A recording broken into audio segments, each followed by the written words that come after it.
Kuku Raadio.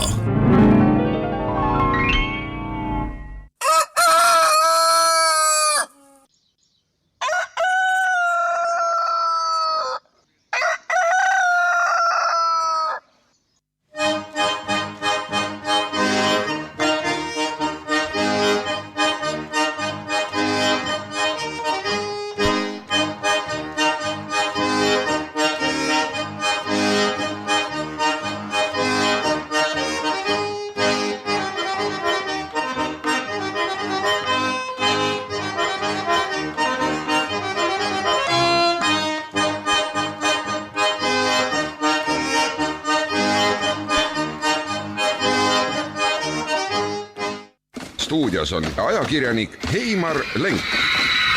Eetris on tema autoriprogramm. Ja luvatagu sisse juhatada tõesti saabunud stuudiosse maestro Heimar isiklikult. Tegemist on aasta viimase väljaandega. See juhtub päev pärast talve algust ja toomapäeva ehk siis 22. detsembri varajastel hommikutundidel. Ja aasta on 2025, olgu see ka täpsustuseks ära öeldud ja nüüd ulatangi toreda karvase mikrofoni üle punases sallis ja punases Donald Trumpi mütsis istet võtnud Heimar Lengile. No aitäh sõna õiguse eest ja aitäh mikrofoni eest ja aitäh siis eetrivabaduse eest, et saab veel rääkida. Katsume siis kasutada neid hetki, kui veel on nad olemas.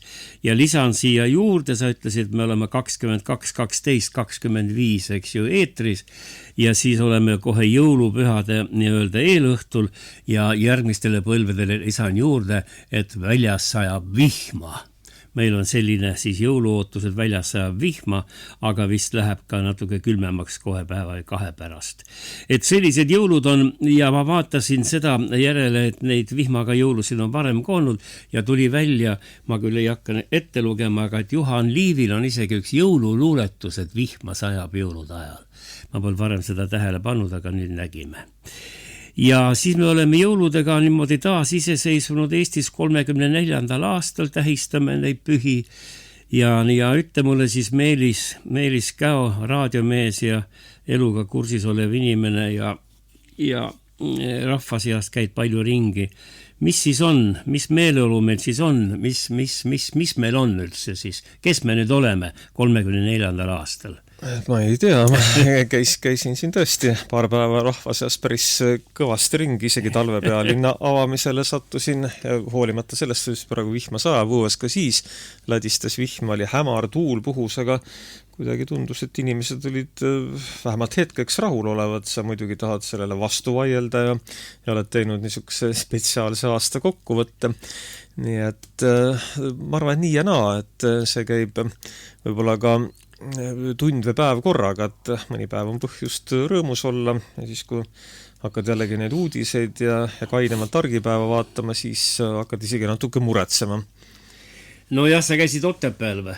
Jah, ma möödusin Otepäält ja siis põikasin korraks sisse, mitte kohe nüüd, et mul oleks olnud suur kirg ja tahtmine talve pealinna aidata avada, aga muidu oli päris tore seal iseenesest. Kas seal Tallinna linnapea oli ka kohal juba või? Raudsepp või ei olnud? Ei, Tallinnast oli Mustamäe linnaosa vanem, ma arvan, kohal. Keegi daam. See ma mõtlesin, et tavaliselt on nii, et Tallinna annab siis selle õiguse üle või kuidagi niimoodi. No igal juhul jah, kõikide tegelikult sügispealinn andis õigused üle, aga näiteks Korobeinik Pärnust oli kohal. Tema siis juba mõtles pool aastat ette kutsus kõigi Pärnusse. Väevitama. No ikka. Väevitama ja kokteili jooma. Just. No vaat jah, Peeter Raudsepa ma küsisin jah, et huvi pärast, et ma kuulsin raadiouudiste saadet, aga seal riigiraadiol, aga seal ka ei nimetatud, kes kohal oli. Sellepärast, et mind huvitas, et kas ta on nüüd värske Tallinna linnapea, siit kandi mees ju, eks ju, siit Lõuna-Eestist ja seal Otepää kandis, et kas ta oli kohal. No ei ole, aga ma temaga pean alustama, sellepärast, et kui me nüüd seda vaatame, see 34. siis iseseisvuse, taasiseseisvumise aastat, siis tuleb nüüd kurvastada meid kõiki. Meil on ju üks ilus loosung, et me pole kunagi nii hästi elanud. Sellest on palju räägitud ja seda palju kasutatakse ja eriti Oravate partei puhul, kes praegu võimul on aga nüüd seesama Peeter Raudsepp, kes nüüd oli Konjunktuuriinstituudi juht ja nüüd on Tallinna linnapea juba mitu päeva ja tema nüüd, ma tsiteerin teda, see on niisugune ootamatu võib-olla mitmetele, aga see on nüüd ajakirjanduses ilmunud ja Peeter Raudsepp ütles otse välja, jutumärkides on nüüd see asi, see on tsitaat ja tema sõnad: väited, nagu eestlased poleks kunagi nii hästi elanud, ei vasta enam tõele. No need on targa mehe, keda pidevalt edutatakse, targa mehe sõnad. Ja kui ma siia lisan nüüd, ma ütlen, head kuulajad, me ikka ju räägime negatiivsest elu poolest, sest pole mõtet tulla ju hõiskama, et kõik on hästi ja ilm on soe ja seda räägivad teised jaamad, aga meil on siin vabadus veel rääkida ka seda, mida me näeme ja mis tõeliselt elus on. Ja nüüd ma loen ette mõned ajalehtede pealkirjad viimastel päevadel ja need on ikkagi vapustavad, kui kuulad, et see on Eesti press. Näiteks ma loen nüüd, aina vähem peresid tuleb toime, suur pealkiri ühes kesklehes. Järgmine, 30% meie Eesti peredest pole üldse sääste ja kui pereisa peaks töökoha kaotama, tabaks neid perekondi katastroof. Vaat niimoodi, see oli alapealkiri ühel suurel artiklil ja nüüd võtame veel ühe pealkirja siis. Üle poole Eesti leibkondadest on kellelegi võlgu. Need on kõik faktid, need on kõik paberlehtedest võetud siin. Ma loen nii interneti, kui meil on ka paberlehedelega tellitud, et kuulasime ja loeme, vaatame neid asju. Ja nüüd on veel üks huvitav näitaja, mida varem, nagu ma pole statistikas tähele pannud, et oleks sellist asja arvestatud. Aga nüüd on siis Eurostatil on tehtud uurimus ja me oleme jõudnud veel ühele auhinnalisele kohale, Meelis. Muidugi sa seda ära ei arva, sest me pole varem seda kunagi kasutanud. Me oleme esikohal Euroopa Liidus, tead mille poolest? Kuulake nüüd head jälgijad. Me oleme esikohal riik, kelle elanikkond otsib odavamat kaupa. Tähendab, eestlased on kõige agaramad otsima alla hinnatud kaupu siis riiulitelt. Ja mina pean ka ütlema, käin ka poes siin kogu aeg ja vaatan jälle kõik, kui ma näen tühja kohta kuskil, siis vaatad pärast, et see oli nüüd soodushinnaga kaup, kõik on tühjaks võetud. Ja nüüd ongi Euroopa Liidus me oleme rahvas, kes ajab taga odavat kaupa ja teised rahvad nii palju veel ei sori seal riiulite peal. Nii et see on uus näitaja Eesti kohta.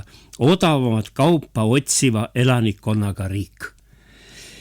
Ja siis on niimoodi veel kirjutavad lehed, ma siin maatan natukese, teeme siis väikese ülevaate, ajalehed kirjutavad, allahindluste jahtimine, otsid allahindlusi, on muutunud omaette spordiks. 45% ostjatest, need on poodide hinnang, 45% ostjatest ajab pidevalt taga lõppeva kasutusajaga kaupu. Need on õhtul toiduained, mis seal kell 10 vist odavaks hinnatakse.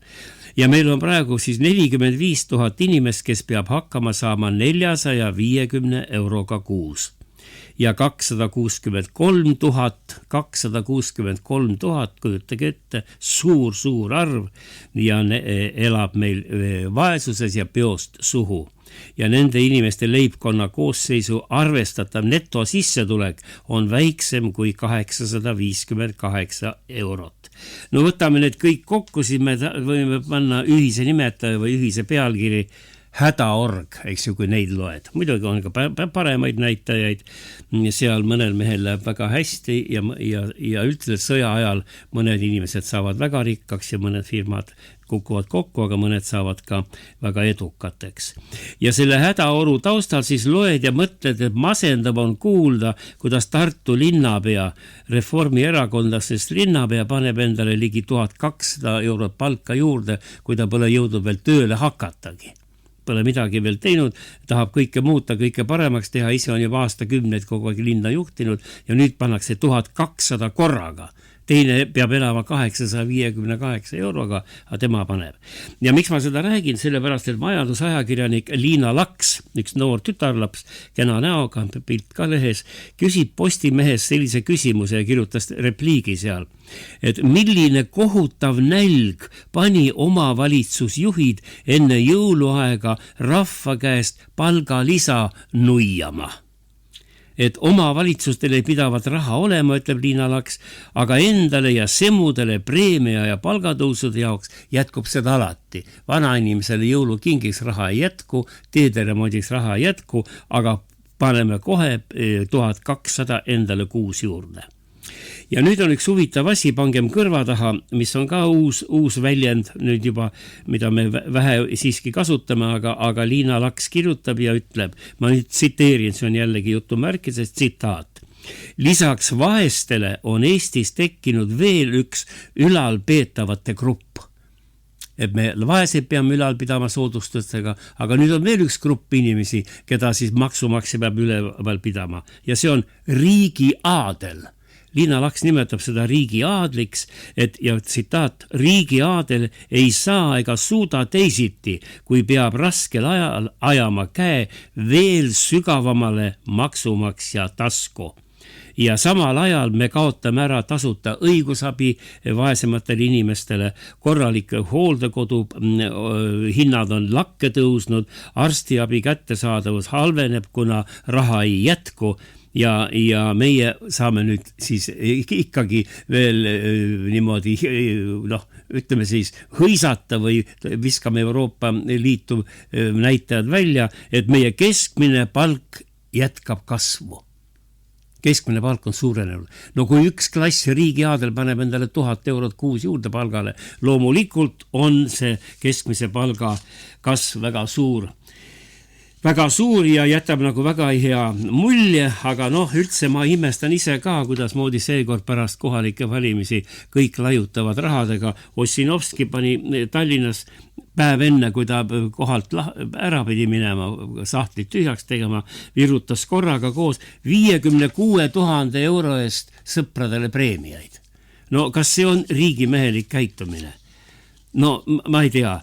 Ja siis see Liina Laks toob siin välja, et Tartu linnapeana jätkab Urmas Klaas, Reformierakond, ja teda ootab siis märkimisväärne palgatõus ja ta toob numbrid ka välja. Seni teenis Urmas Klaas 7445 eurot kuus, aga nüüd volikogu otsusega, ma ei tea, siis ta rääkis volikogu ära, eks ju, salaja seal taga kuskil koridoris, et kuulge, tehke ettepanek mu palka tõsta, vaat niimoodi käib see juhtimine meil.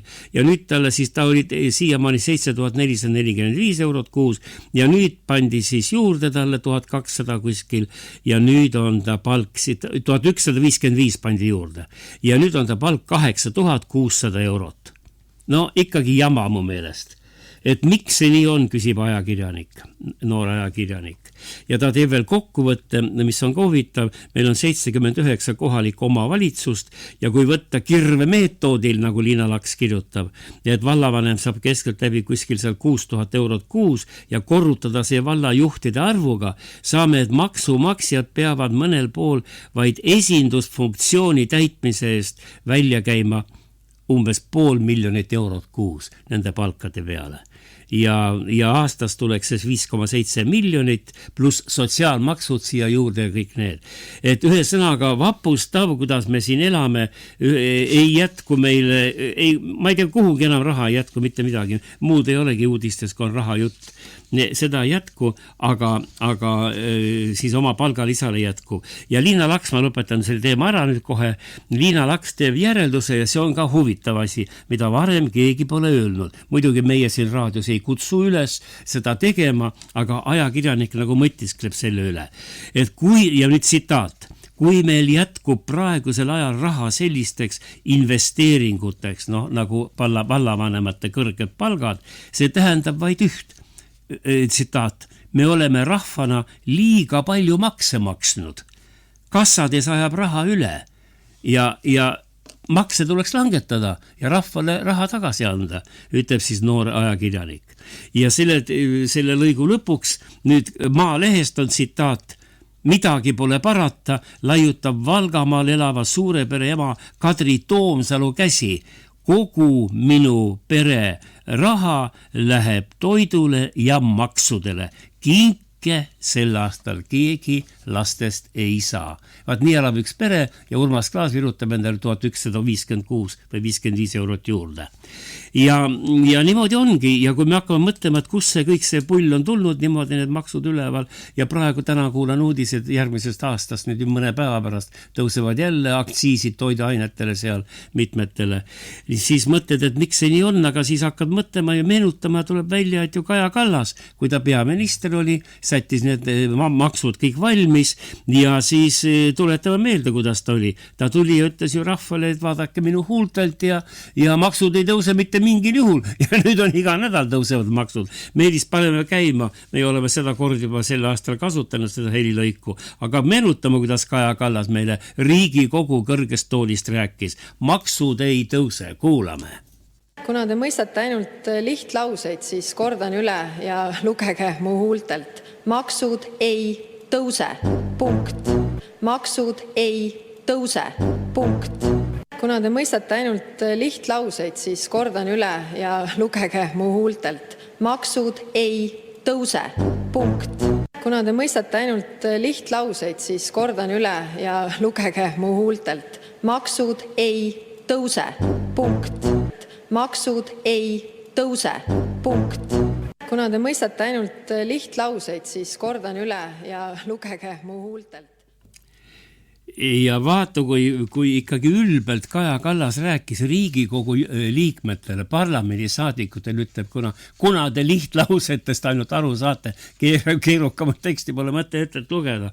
Ja ütleb seda ja nüüd juhatab siis Euroliidus välispoliitikat, mille pärast kõik need Euroliidu paljud saadikud ja seal need ülemused kõik peavad ja ajakirjandus peab pidevalt pilku maha lööma, seepärast, et Kaja räägib rumalalt siis seal välispoliitika kohta.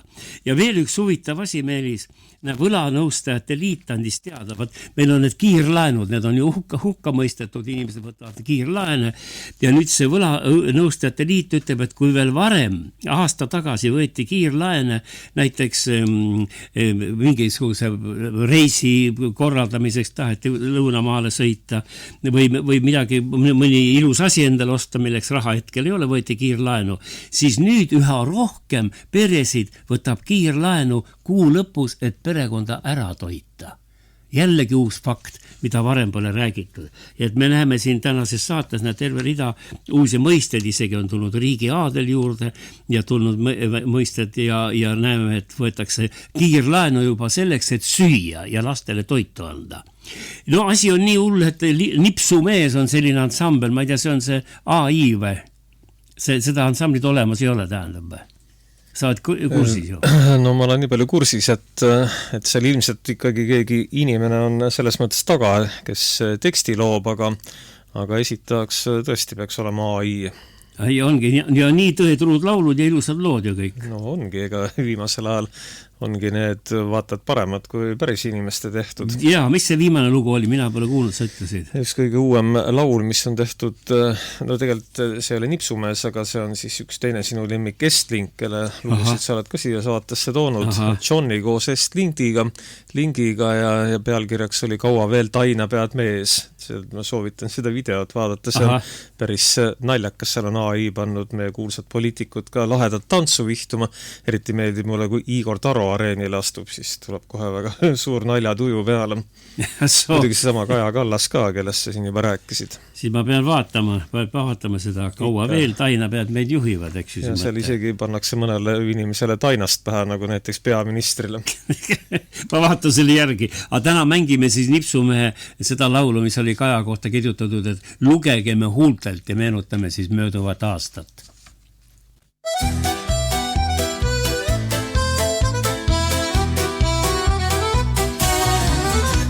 Minister ütleb, lugege mu huultelt, maksud ei tõuse, seda usu sa.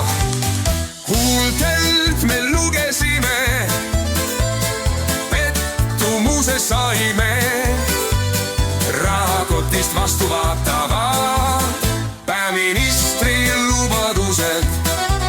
Iga päev uudis lööd maksi ja maksud sinna. Lubadused tuulde läinud, uued maksud teretulnud. Huultelt me lugesime, Narda nüüd me saame. Lubaduste paradiis lennanud 10 miljoni tuule poole.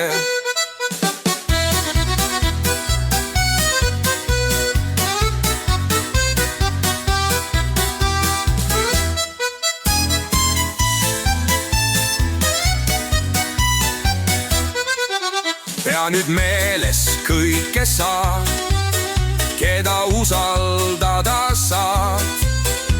Poliitiku lubadused tuulde lendavad. Huultelt me lugesime, Narda nüüd me saame. Lubaduste paradiis lennanud 10 miljoni tuule poole.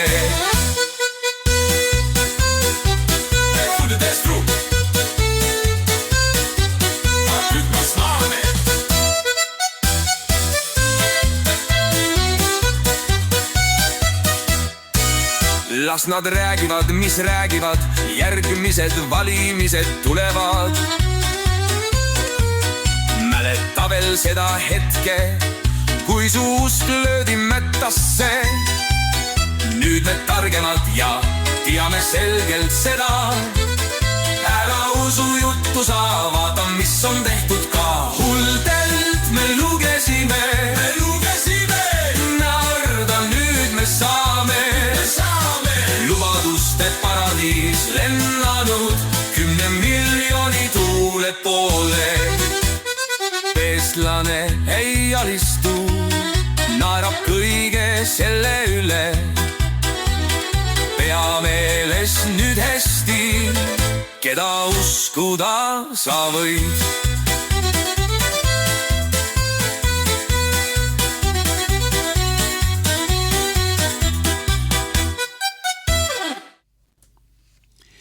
No kui vaadata veel aasta peale tagasi siin midagi sellist, ütleme, üldistavat, siis ma tuletaksin meelde Einar Laigna, tema on teadusemees ja usumees ja filosoof ja ajaloolane ja kõik kokku, peale selle veel rahvajuht. Ja Einar Laigna iseloomustas siis Eesti rahva ja Eesti riigi tänapäeva 3 sõnaga, õigemini 1 sõnaga 3 korda. Ja see Einar Laigna välja ütlemine kõlab niimoodi. Meie ümber on vaid vale, vale ja vale. Ja tõepoolest vale ja pooltõed on selle aastal ühed sellised, ütleme, iseloomustavad märksõnad, et enam ei saa isegi päeva uudiseid uskuda juba ja kui mõtleda isegi vanad soliidsed raadiokorporatsioonid, seal BBC on kohtu alla antud, eks ju, igasuguste feikide või siis niimoodi ebaaustate uudiste tootmises, mis siis veel rääkida meist siin. Ja vale ja pooltõed on tõepoolest sel aastal saanud siis niimoodi nagu harjumuseks kohe neid toota ja inimesel on siis oma asi, usud või ei usu, vähemalt pead oma peast kõik läbi laskma ja nii palju, kui see tarkus meil on, hindama, kas siis on õige või ei ole õige. Ja selle koha pealt võttis sõna ka Riigikogus Anastasia Kõlvart sel aastal ja ta ütles ka, et vale hukutab meid. Kuulame korraks tagasi, mis oli Riigikogu toolist välja öeldud siis meie valetamiskunsti kohta, eestlaste valetamiskunsti kohta ja valitsuse valetamiskunsti kohta. Kuulame. Aitäh, hea istungi juhataja. Head kolleegid. Rahvas on väsinud valedest, murtud lubadustest, ülbest suhtumisest. See on see, mis on viimased 2 aastat toimunud. Selleks, et nende maksutõusudega, selle eelnõuga täna välja tulla, valetati rahvale vähemalt 5 korda. Alguses enne valimisi öeldi, et makse ei tõsteta. See oli vale number 1. Pärast valimisi öeldi, et tõstetakse käibemaksu ja tulumaksu, aga seda ainult 22%-ni. See oli vale number 2. Siis öeldi, et tõstetakse need maksud 24%-ni, aga tehakse seda ajutiselt. See oli vale number 3. Sest täna on meil hääletusel eelnõu, kus need käibemaksu ja tulumaksu tõusud 24%-ni jäävad püsima tähtajatult. Siis räägiti, et need maksutõusud on julgeolekuks. Lausa oli eraldi nimetus, julgeolekumaks. Tänaseks on ka sellest loobutud. See oli vale number 4. Seejuures peaminister Michal rääkis meile, kuidas maksufestival peab lõppema. Aga ka see oli järjekordne vale. Vale number 5. Maksufestival jätkub. Täpsemini, maksupõrgu jätkub. Pärast selliseid valesid, pärast täieliku rahva usalduse kaotamist peaks valitsus tagasi astuma. Kui teil veel oleks mingitki riigimehelikkust alles, siis te astuksite ise tagasi. Mitte ei tuleks välja eelnõudega, milleks pole küsitud mandaati ja mille kohta rahvale süüdimatult näkku valetati. Ma väga vabandan, aga see ei ole demokraatia. Ja Keskerakond jätkab võitlust. Me jätkame võitlust selle nimel, et rahva häält oleks kuulda, et rahva hääl oleks valitsuses. Sest kõrgema võimu kandja on jätkuvalt rahvas, mitte keegi muu. See on põhiseaduse 1. paragrahv. Ja tuleb aeg, kus need valevalitsejad on sunnitud lahkuma ja need maksutõusud saavad tühistatud. Sest ma usun, et rahva hääl jätkuvalt loeb. Ja tuleb päev, kui sellel häälel on siin Riigikogus ülekaal. Mina eile kuulasin EKRE juhtide, siis Helmede isa ja poja raadiosaadet ja seal lõpus oli siis niimoodi, et vana Helme, Mart Helme, no ma nii oma sõnadega jutustan ümber, siis saate lõpus, et et Jumal aita Eestimaad või annaks Jumal, et kõik oleks meil hästi ja Meelise sinna sisse, tead, mis ta veel palve sisse ütles, et Jumal ja Trump aitaksid kahekesi, et Eestis kaoks ära e-valimiste süsteem. Nii et 2 jõudu on Trump ja Jumal, keda kutsuti appi, et saaks e-valimistest lahti. Ja tõepoolest see e-valimiste jama on ikkagi väga nii-öelda kaua juba siin kestnud ja praegu nad ikka arvavad, et järgmiste Riigikogu valimistega see asi lõpetatakse. No saab näha, igal juhul ausad need valimised ei ole, see on nüüd paistab igast august ja igast otsast, vaata kuidas tahad. Ja nüüd siin eelmine nädal tuli välja jällegi Tallinna Tehnikaülikooli teadur Tarvo Treier.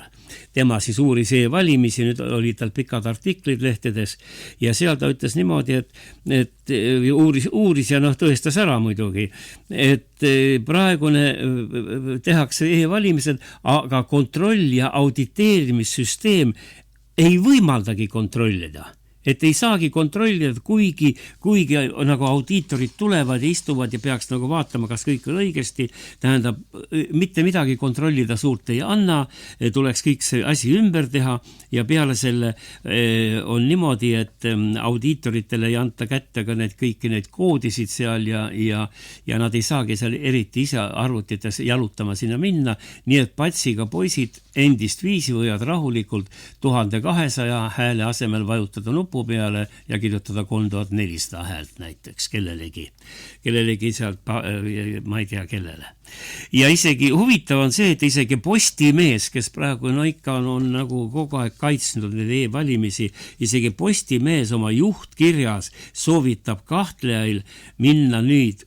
Me oleme sinuga siin saates välja hüüdnud, et minge ikka sedeliga valima ja valimisjaoskonda. Mina käisingi uues Põlvamaa uues valitsusmajas või selle, kuidas ta nüüd on meil, vallavalitsuse majas ja käisin paberi peal hääletamas ja nüüd Postimees ütleb, ma tsiteerin, ta ütleb, kahtlejatel tuleks minna oma valikut tegema valimisjaoskonda ja hääletama paberist sedeliga. Postimees kutsub üles, et isegi need ajakirjanikud on aru saanud, et e-valimistega seda tõde ikka õiget ei ole.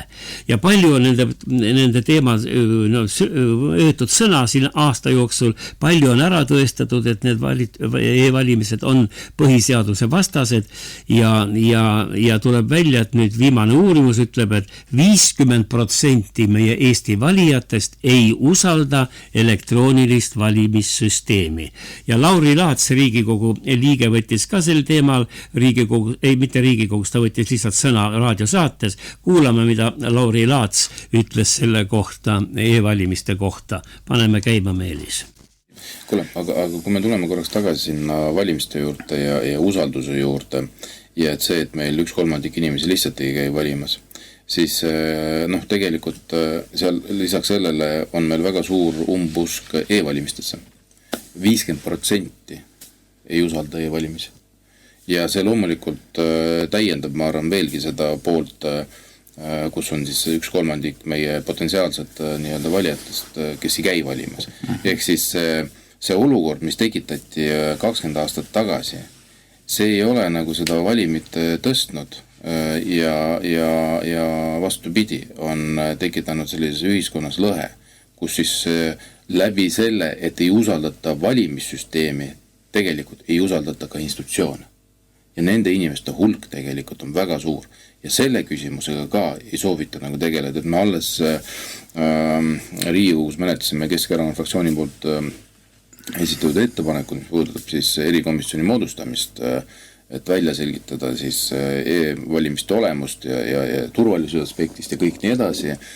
Põhiseaduse poole pealt vaadatuna samuti on ja seadusandlust, kas ta on nagu vastavuses või mitte, ja kas on riive või ei ole. No ja selle peale öeldi, et ei, me Riigikogu sellega ei taha tegeleda. Ehk siis see tähendab seda, et me ei taha nagu ka seda umbusku nii-öelda maandada ja need inimesed, kes ei usu, et see on nagu nende asi ja meie riik ei ole valmis nagu sellega tegelema. Ja see näitabki tegelikult, ka selles osas on meil väga suur probleem, kui inimestel lihtsalt puudub usk valimistesse, järelikult nendel puudub usk ka institutsioonidesse. Tänaseks on nüüd 31 aastat möödas parvlaev Estonia uppumisest. See oli 28. september 1994 ja seal siis sai hukka 852 inimest ja nüüd 31 aastat on kestnud uurimine ja sel nädalal tehti jälle ühest uurimusest kokkuvõtteid, isegi 2 uurimust korraga. Üks oli Eesti Ohutusjuurdluskeskus, on olemas selline asi. Eesti Ohutusjuurdluskeskus uuris Estonia hukku veel kord ja siis Eesti-Rootsi sõltumatu uurimusrühm on olemas nimega BMTIG.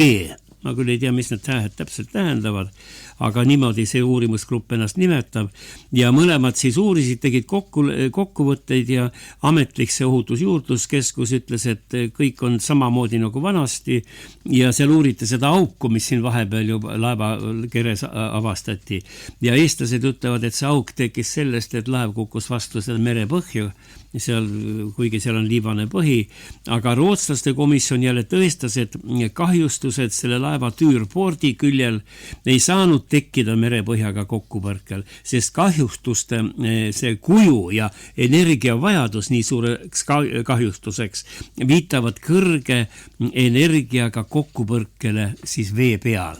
No arvestatakse, et mõni allveelaev seal võis käia. No me ei hakka täna sellest pikemalt selle üle arutlema, lihtsalt meenutame, aga siis Eesti Ekspress avaldas ka siin 2 nädalat tagasi, avaldas põhjaliku uurimuse nendest vanadest dokumentidest, et kuhu inimesed on jäänud ja kus kapten Piht võib olla ja et ta on ikka elus vist ja nii edasi. Väga pikk uurimus oli, ma ei tea, 7-8 lehekülje peal. Ja palju on sellest kõigest räägitud, aga seal on üks huvitav fakt välja toodud, mida varem mina pole kuulnud, et otse nii konkreetselt. Ja seal on siis Meelis kuula ka, kui tõsine see asi on. Seal on leiti üks dokument, siis sadama, muide huvitav on see, et laev läks merele, sadamasse reisijate nimekirja maha ei jäänud. Laev läks põhjalt, tuldi sadamasse küsima, et kes seal peal oli, aga meil ei ole nimekirja. Vaat selline bardakk oli 90-ndatel. Ainult oli rahamasin see Estonia laev, et suurt raha teenida. Ja nüüd on seal üks huvitav fakt, seal Ekspressi loos välja tulnud, ma nüüd räägin kuulajatele ka, selgus, et laeva peal oli 8 autot ilma Eestlaini, see oli see firma siis, laevafirma piletita. 8 autot oli ilma piletita ja 22 autot jäi piirivalve poolt kontrollimata ja registreerimata. Nii et kujutage ette, milline korralagedus seal oli. 22+8, see on siis 30 autot oli pardal ja mitte keegi ei teadnud, mis seal sees on, kelle oma, mis kaup sinna läheb. 30 veoauto või rekkad suurt. Ja üks auto oli siis kirjeldatud, et seal sees oli 6 tonni koobaltit. No ma ei tea, kus kohad meie see Eesti valitsus selle koobalti kätte sai, eks ta oli jällegi siis venelaste sõja tagavara mingisugune. Ja siis ikkagi kinnitatakse seda, et üks auto kihutas laevale veel viimasel minutil, kui juba otsad hakati lahti andma, põrutas veel suure hooga, mis seal sees on, keegi ei tea. Aga see pole nüüd tähtis, lihtsalt meenutame ka seda hullu õnnetust, kus olid siis 30 autot registreerimata peal ja reisijate nimekirja polnud ja pärast hakkas üks igavene tohuva puhu. Aga siit kandi mees Kalle Mälberg tegi seal vist Kuku raadios vist see oli, tegi reportaaži ja kuulame nüüd, see on 29. septembri saade, see on päev pärast laeva hukku, siis nad rääkisid laeva kaptenitega, mis mere peal on ja mis seal kostab ja lihtsalt meenutame ja elame sellesse meeleolusse veel sisse, kus see suur laevaõnnetus oli. Me lihtsalt kuulame Estonia laeva. Kell on 16:37. Kas mootorlaev Rakvere kapten Veskimäe? Jah. Rääkige palun, kus te olete, mida näete? No oleme laeva hukkumise rajoonis. Näeme palju laevu, kes püüavad veel midagi leida ja aidata. Ilm on tormine, varsti jõuab pime kätte, siis arvatavasti lõpeb ära see kõik. Vesi on 9 kraadi soe, nii et siin kaua vastapidamist ei saa olla. Kirjeldage palun seda maastikku seal vee peal. Palju laevu on? No, laev on tulnud kogu aeg juurde. Laevu on umbes 20 ümber. Rajoon on nüüd juba väga suureks ajunud, kuna tuul ja laine kannab kõiki, mis veepinnal ujub laiali, nii et rajoon on üsna suur, kus tuleb ringi vaadata. Aga kas mootorlaevast Estonia on mingisuguseid tükke veepinnal? Ei, tükki küll ei ole veepinnal. Päästevahendid on veepinnal. Päästepaadid, päästeparved, päästevööd. Te näete neid? Kas te näete neid? No ütleme, kui te moment küsite, siis me ei näe, aga me oleme neid palju näinud. Nad on niisugused erksad ja paistavad veest. Paistavad hästi silma vee peal. Ja nendes ei ole ühtegi inimest? On leitud inimesi nendest. Tähendab,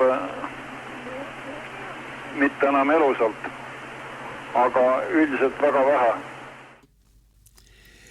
Vaat niimoodi jah, selline asi juhtus ja nüüd on 31 aastat möödas ja ikkagi päris täpselt keegi ei oska öelda, mis siis laevaga juhtus ja mis seal oli ja kes seal oli ja kus kapten Piht on kadunud ja veel mitmed inimesed, keda pärast õnnetust nähti veel seal kalda kai peal ja keda oleks viidud haiglasse seal Rootsis, aga pärast on nad kadunud. No need saladused kestavad, aga tuleme teise teema juurde, vaatame korraks ka nüüd niimoodi lõppevat aastat Euroopas ja maailmas ja nüüd viimane uudis on selline, et Meelis, ma ei tea, kas sina tead, et sul tuleb ka nüüd uus maks jälle peale. Sa hakkad maksma ju kinni seda Ukraina toetust nüüd. Millist Ukraina toetust? No vaata see viimane, mis oli siin 2 päeva tagasi, reedel oli vist otsus või? No, see 90 miljonit. Jah. Aha, no ikka hea meelega. Muidu hea meelega. Ja siis on niimoodi, kas sul, seda on meeles, kuidas me Kreekale andsime kohutavalt suure laenu kunagi. Ikka mäletan muidugi. Ja siis oli mul on meeles, ma olen Riigikogu saalis istusin ja siis Jürgen Ligi pidas kõne ja ütles, et selle võla me saame tagasi suurte protsentidega. Me teenime kasu selle võla pealt. Nagu sellest on abi ka olnud, ma olen nüüd pea iga sügis Kreekas käinud. Kreeklased elavad päris ilusti. Tänu meie toonasele abile. No siis on hea, sina vähemalt said siis sellest maksutõusust ja sellest laenamisest kasu. Aga... Mingitki kasu, jah. See on hea vastus oli sul, jah. Et näed, vaata, ütle veel, et kaotasime. Näed, mõned ikka võidavad raskel ajal. sina võitsid jälle. Aga nüüd on niimoodi, et see 200 miljardit Venemaa raha, mida nad tahtsid ikka kätte saada ja siis seal Belgia pankadest ja teiste riikide pankadest, oli suure hurraaga mindi peale, et nüüd tuleb see Euroopa tippjuhtide see kokkutulek või see istumine ja enne ei tulda välja, kui on leitud õige lahendus ja raha kätte saadud. No õige lahendus tuli välja, on kõige lihtsam laenu võtmine, mida oskab iga mats, eks ju, teha, aga siis Euroopa peaministrid kaugemale jõudnud. Ja selle kohta kirjutab väga hästi Delfi ja Eesti Päevalehe ajakirjanik Krister Paris, ma tsiteerin. Euroopa Liidu riigipeade ja valitsusjuhtude kohtumise eel kõlasid apokalüptilised sõnumid. Kui nüüd Vene varasid Ukraina heaks kasutusele ei võeta, kaotab ühendus aastateks teovõime. Euroopa Liit kaotab teovõime. Ja nüüd Krister Paris ütles, aga just nii tulemus, mis on hirmus kole, tuligi. Püütagu nüüd pritsida veel roosa vett nii palju kui tahavad. Igal juhul Euroopa Liit kaotas oma näo. Vaat sellised sõnad. Aga nüüd me läheme edasi veel ja mina ütlen sulle sellise küsimuse veel, ega sina vist ei vaadanud YouTube'ist või otse kuskilt või ei kuulanud Putini suurt aastalõppu seda pressikonverentsi ja otse telefoniliinidele. No otse ma ikka ei vaadanud, sellepärast, et kui ma oleks otse vaadanud, siis ilmselt ma ei istuks praegu siin, vaid Rootsi kardinate taga. Ei, YouTube'is olid üleval otse üleval. No ikka vaadata ei tohi. Sa ei tohi teistele öelda, et kust vaadata. Ma lugenud selle kohta üht kui teist. See oli 4 tundi 27 minutit. On alati päris pikk, jah. Ei no, aga ma ei näe teist riigijuhti, kes suudaks peast. Tal paar paberit oli ees, ta pani kõik peast, kõik näitajad, kõik sotsiaalpoliitika, kõik. Ja 4 tundi 27 minutit. Ja seal oli ju saalis, me saame aru, seal on kokkumängijad ja Siberist on videoühendused ja rahvas küsib seal, kuidas moodi seal tänav korda saad ja kuidas kesküte ei tööta, niisugused asjad. Aga saalis oli täis välismaa ajakirjanikke. NBC küsis, ma nägin, ja BBC küsis mitu korda ja Saksa Deutsche Welle esitas küsimusi. Nii et seal oli palju seda ootamatust ka. Aga miks ma tulen see jutuga? Meil on seda ka nüüd YouTube, mitte YouTube, vaid see meie Delfi tähendab, kirjutas sellest.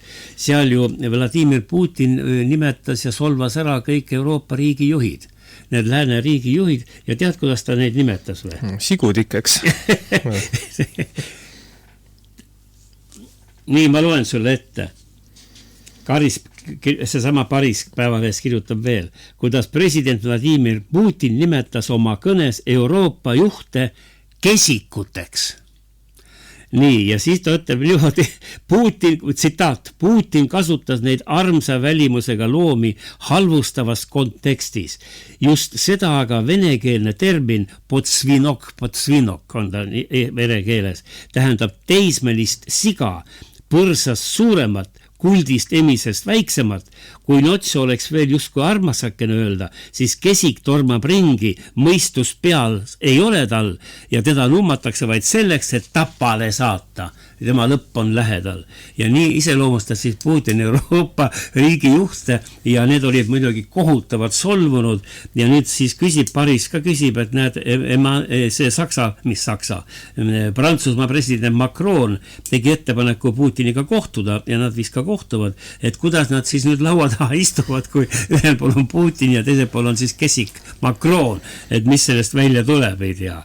No nii on ja niisugused asjad juhtuvad ja nüüd paistab, et vist Ukraina läbirääkimised ikka hakkavad jõudma kokkuleppele, sellepärast, et juba rääkis Trump ja tema seal need asjamehed rääkisid juba, et on vaja kiiresti teha Venemaaga majanduslepingud suured ja hakata koos Arktikat kasutama siis selleks laevateeks. Nagu ma tuletan sulle meelde, ma vähemalt mäletan, et seda sinu armastatud Keskerakonna parteid ja selle liikmeid on ka siin Eestis rahvasuus ikka tihtiluu kesikuteks kutsutud, et Putin on vist sealt Matti võtnud õppinud. No võib-olla, aga ma saan aru niimoodi, et meil nagu see kesik midagi väga koledat ei ole. No absoluutselt.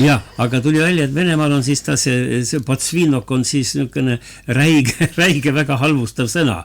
Muidu põrsapoeg pole ju viga, väga ilus, kui ma eesti keeles. Parasjonok oleks parasjonok ja kõik. Aga näed, tuli välja, et see on suur solvamine vene keeles ja siis no nii on, et eks siis näeb, kuidas see kokkusaamised tulevad, aga Macron vist läheb ja nüüd ta Putiniga kohtamas, Moskva oli nõus sellega. Ja niimoodi siis maailm muutub ja paistab nagu Päevaleht ka kirjutab, et eks Ukraina tuleb need territooriumid ära anda ja saab näha, mis juhtub, aga ees on igal juhul huvitavad sündmused, kuidas Ukraina asi lõplikult laheneb. Aga mis meid veel ootab, ma loen Postimehest ja seal on nüüd pealkirjas kirjutab, tema on siis meil materjaliteadlane ja leiutaja Jüri Liiv. No tema on 2 raamatut kirjutanud, sa kindlasti oled ka neid vaadanud sellest kliimamuutusest ja tulevikust. Ja tema ütleb nüüd otse suured rasvaste tähtedega pealkirjas Postimehes ütleb, meid ootab ees lääne tsivilisatsiooni hukk. Otse öeldud. Ja teda täiendas Postimehes veel siitkandis Sander Silm on ju siitkandis ajakirjanik, sa vist tunned ka teda. Tema on majandusajakirjanik ja tema kirjutas, ma tsiteerin siis selle Euroopa kohta ja see on nüüd tsitaat tuleb. See, mis viimastel päevadel Euroopa börsidelt vastu vaatab, on tõeline majanduslik verepulm. Turgudel on alanud kaitse ettevõtete odav väljamüük. Põhjus, et USA ja Venemaa rahuplaan läheb nähtavasti käiku. Ukrainast võetakse ära tükk koos maavaradega ja Venemaalt võetakse sanktsioonid maha ja edasi läheb tavaline suur aktiivne äritegevus Venemaa ja Ameerika vahel. See on siis selle mõtte lõpp. Ja ühesõnaga muutub maailm meil praegu nädalate kuudega ja nüüd kuulame, mida Mart Helme ütles selle kohta, et tema ütleb, et 2-3 aasta pärast on maailm selline, mida me ette ei kujuta. Kuulame, Mart Helme rääkis siis nüüd maailma tulevikust. Nii et kõik need senised süsteemid lagunevad laiali, Donald Trump on see mees, kes on see suur, kuidas ma ütlen, masinist, kes kogu seda protsessi lükkab ja ükskõik kui kramplikult ei klammerdu ka siin ühes või teises või kolmandas maailma piirkonnas inimesed senise süsteemi külge, need süsteemid ei jää püsima. Perestroika on alanud, globaalne perestroika Donald Trumpi juhtimisel on alanud ja järgneva 2-3 aasta jooksul toimuvad seesugused murrangulised ümberkujunemised, et inimesed ei suuda isegi uskuda, missuguses maailmas me 2-3 aasta pärast elame. Ja nüüd on kõige olulisem konflikt praegu. See on konflikt sõjapartei pooldajate ja rahupartei pooldajate vahel. Ja rahuparteid juhib globaalselt Donald Trump jällegi ja sõjaparteid juhivad Euroopa juhid. Macron, Merz, Starmer, loomulikult Ursula von der Leyen ja tema tuules ka Kaja Kallas. See on sõjapartei. Nad on valmis senise süsteemi säilimise ja edasikestmise nimel ohverdama 100 000, võib-olla ka miljoneid inimelusid, et ainult jääda oma võimu juurde. Ja see kehtib ka Eesti eliidi puhul. Ja Eesti eliiti selles kontekstis ei kuulu ainsana Eesti Konservatiivne Rahvaerakond.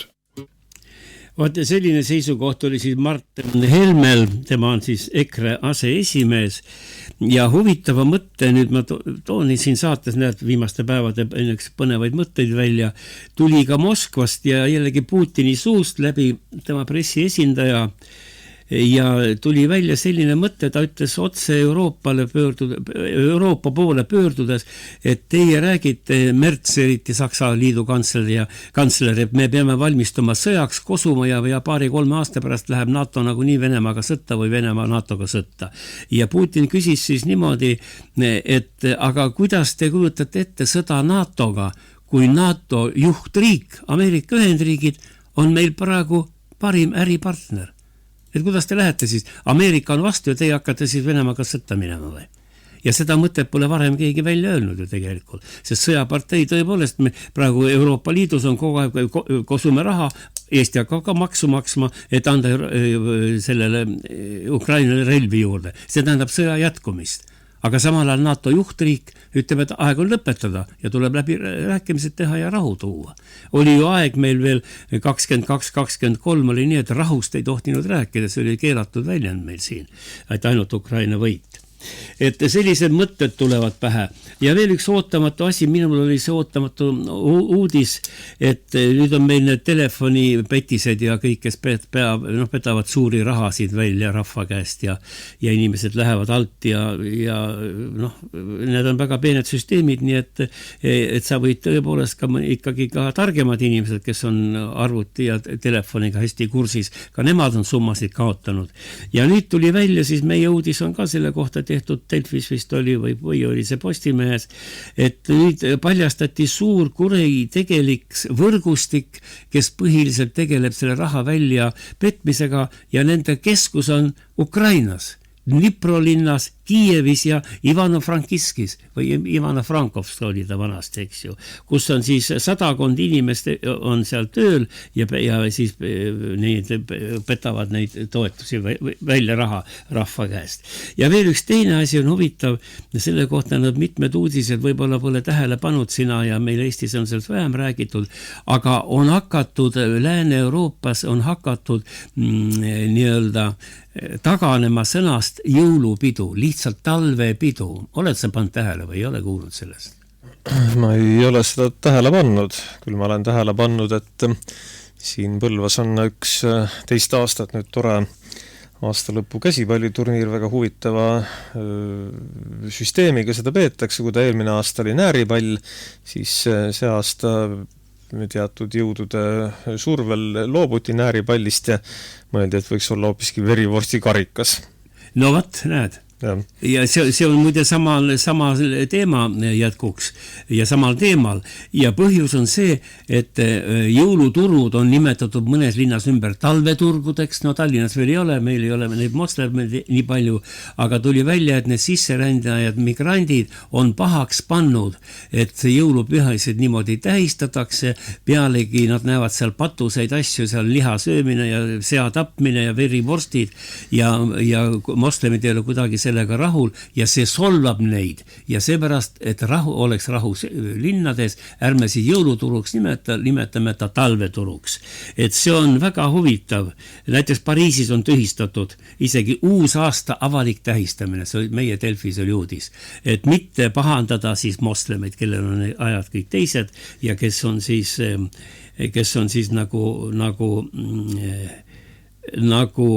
nagu siis teised väärtused on ja peale selle kardatakse ka, et kui nüüd tulevad jälle suured pidustused rahvas seal tänaval, et võib jälle tulla, et need moslemid tulevad kedagi tapma ja autoga otsa sõitma ja nii edasi. Aga meie ikkagi tervitame, et inimesed saaksid hästi läbi omavahel ja olgu nad siis moslemid ja olgu nad siis kristlased ja ükskõik kes, et ikkagi parem on olla ikka sõpruses ja ma arvan, et meil Eestis ikka veel jõulude eitamise peale ei minda, kuigi mine sa tea, ei tohigi rääkida sellest, äkki paned valed rõhud. Aga nii ta on ja ma vaatasin siia lõppu nüüd jõulud tulevad, üks ilus jõululaulukene on ja see tähistab ka nagu sellist sõprust või see on, räägib jõuludest Itaalias, iseenesest on ingliskeelne ja autor on ka Itaalia ameeriklane ja kui vaadata praegu seda Giorgia Meloni, Itaalia peaminister, see väike kribukene naine, väga aktiivne ja suurte meestega suur sõber ja üks siis Trumpi lemmikutest, kui tema ka siin avaldas protesti, et ei tohiks nii palju Ukrainale raha koguda nende elanike arvelt, et inimesed peavad maksma, sest see võla võtmine oli kõigile täiesti ootamatu ja Vene raha kätte ei saa, nii et see Meloni siis läks nagu ka natukese siis sinna selle Orbani ja siis Fitso ja nende leeri Eetri. Et kuulame ühe Itaalia laulu siis lõpuks ja soovime kõikidele kuulajatele ilusaid jõulupühi lähenevaid. Meelis, kas me oleme sel aastal enam vist meie kahekesi ei ole saates või? No kui sa just raatsid tulla mõnel hommikul ikka võime olla, aga... Ei, aga plaani kohaselt no, meil graafiku järgi on vist 5. jaanuar. Aha. No siis tuleme, räägime siis, vaatame tuleviku pilku. Aga vahepeal ma tõin sulle kaasa, täna sa võid mõned minu jõululaulude saated panna veel eetrisse. Lubad, jah? Ja ma tegin spetsiaalselt muide.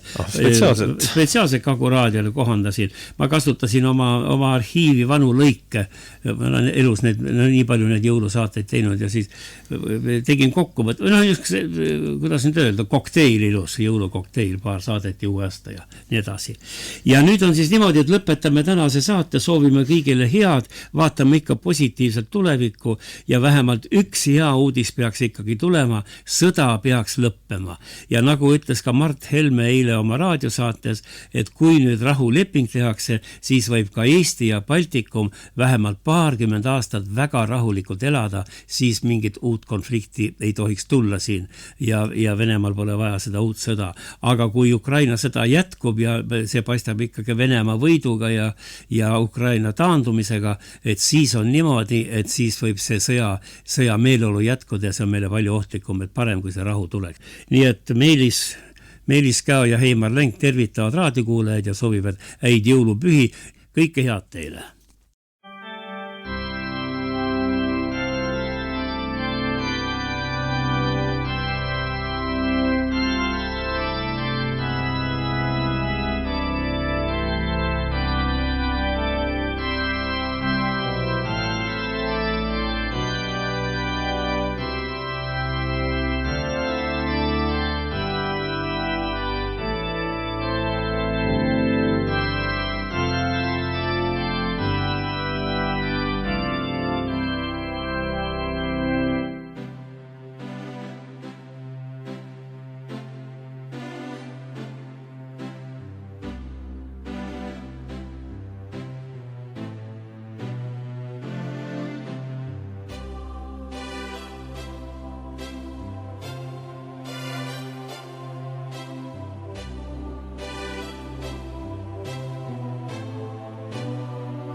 Üks aasta hääbunud, ei tule enam sellist teist. Ta silmadesse helendama jäänud, on osakene kõigist meist. Nii korduv kõik ja siiski kordumatu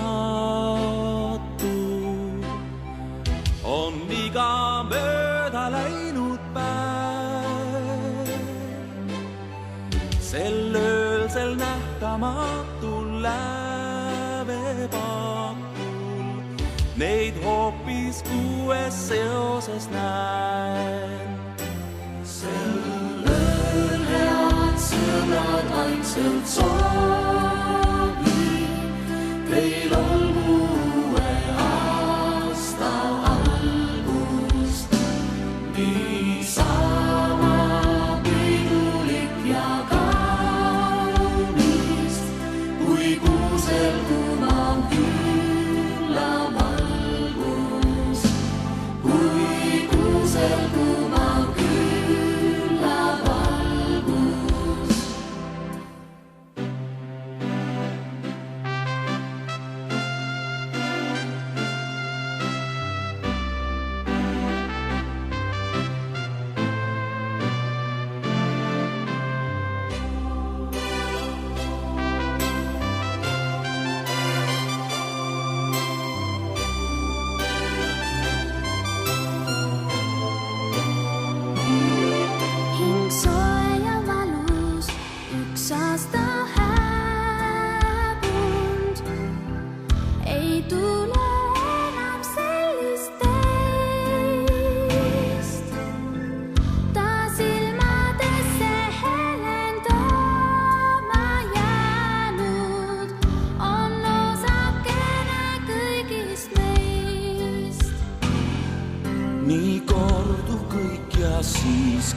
kordumatu on iga mööda läinud päev. Sel öösel nähtamatul läppepakul meid hoopis uues seoses näeb.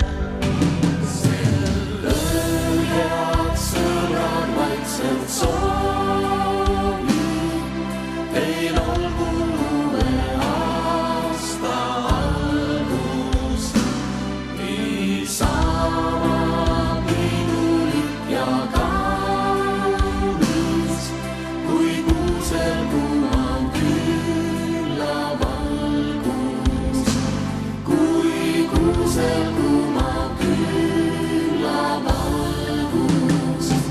Sel ööl head sõbrad vaikselt soovib, teil olgu uue aasta algus, niisama pidulik ja kaunis, kui kuusel kuumal külla valgus, kui kuusel kuumal külla valgus.